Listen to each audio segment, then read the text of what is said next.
আইনজীবী জনাব ব্যারিস্টার মওদুদ আহমেদের সহধর্মিণী হাসনা জসিমউদ্দিন মওদুদ।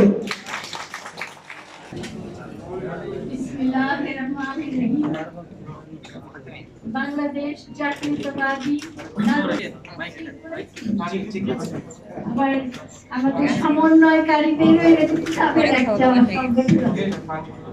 আপনাদের আজকে এই অনুষ্ঠানে আমাকে দাওয়াত দিয়েছে সেজন্য ধন্যবাদ। আপনারা জানেন আমি ঢাকা শহরে খুব একটা মিছিলে যাই না, আমি আমার এলাকার পাঁচে আমি সবসময় অবস্থান করি। আজ 26শে মার্চ মহান স্বাধীনতা দিবস। স্বাধীনতার 55 বছর পার হয়েছে।